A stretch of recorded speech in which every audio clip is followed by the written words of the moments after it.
What's up? What's up? You may not understand this because you grew up as a slave, but the police are Satanists, whose job is to enslave you, protect the elite, and punish natural humans. I can get up to 3 years in prison here for trying to catch a duck.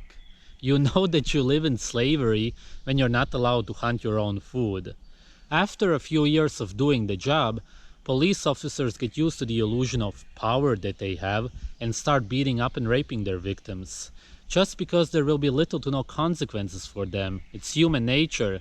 Why don't most of us do it? Not because we don't want to, but because we are afraid of the consequences that will be enforced by other humans. It's slavery. Take any popular Hollywood movie and think about how the so-called bad and good guys are portrayed. The Marvel superhero movies are very popular nowadays. The so-called villains want to have total control and kill anybody who's in their way. That's the definition of human nature and exactly what the enlightened ones do. The so-called heroes want to protect society and keep us enslaved, kill or imprison anybody who tries to disrupt the control system. They are basically super police and we celebrate them. A lot of sheeple conspiracy theorists don't want to hear this. You call yourself a truther, but at the same time live a typical sheeple life watching Hollywood movies.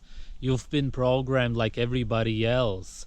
The point is to get you into the mindset that killing, stealing, etc. is wrong, even though that's what the enlightened ones do because it's natural and they worship nature. That's the only way to be happy.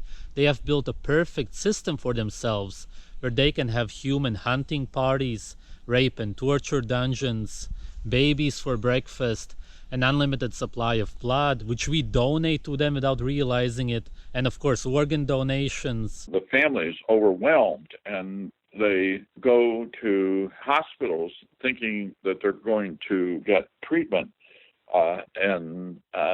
But the goal and objective is to get organs, especially if you're young. A little boy who got asthma attack on the 1st of April, and they wanted his organs, and his mother and father said no to that.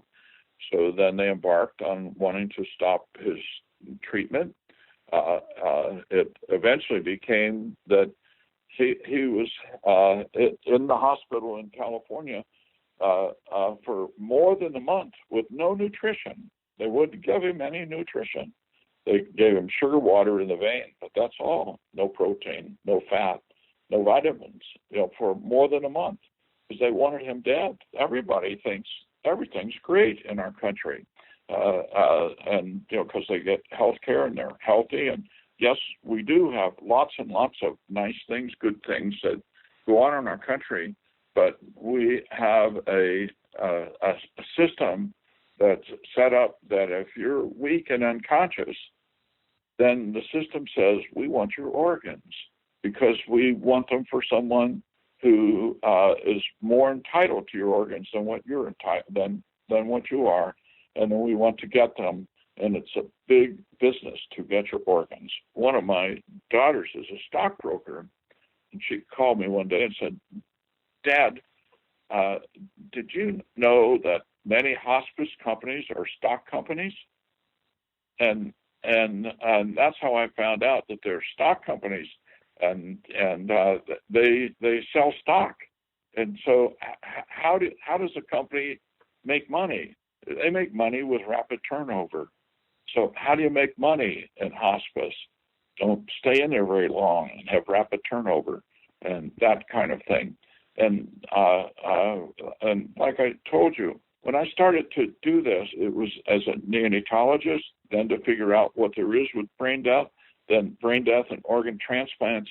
And then I realized that the system of death is built in there so that if you get very sick, you don't stay on the earth very long. And they find ways, like one of my friends who did not have a lethal illness. She was 94. Actually, she fell, didn't injure herself seriously, but did end up in the hospital. And then she had a bladder infection. And so the treatment was Ativan, which confuses the mind, and morphine, which depresses the everything, and it was Ativan and morphine until she was dead in about 6 days.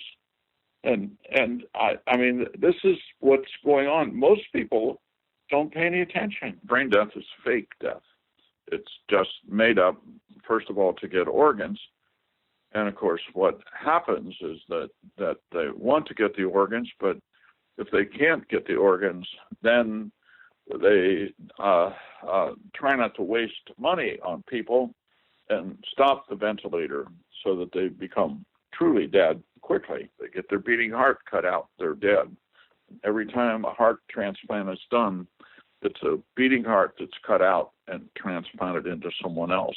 Every time a heart transplant is done, the donor is killed. The words serial killer are synonymous with psychopath nowadays, which is basically somebody who's mentally ill, unstable, and goes against society. In nature, you're a hero.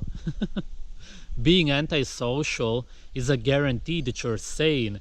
If you agree with society, which is a man-made anti-nature construct, then you're insane. When there's a serial killer around, everybody panics and tries to find him or her. These are beings who follow their natural vampire instincts. Maybe they are malnourished, and that's why they break the man-made rules and drink blood and eat humans. We call them cannibals and monsters, but nothing that they do is in any way wrong, because there's no such thing. Nature actually celebrates their actions. Everything is incredibly twisted. Thanks for watching.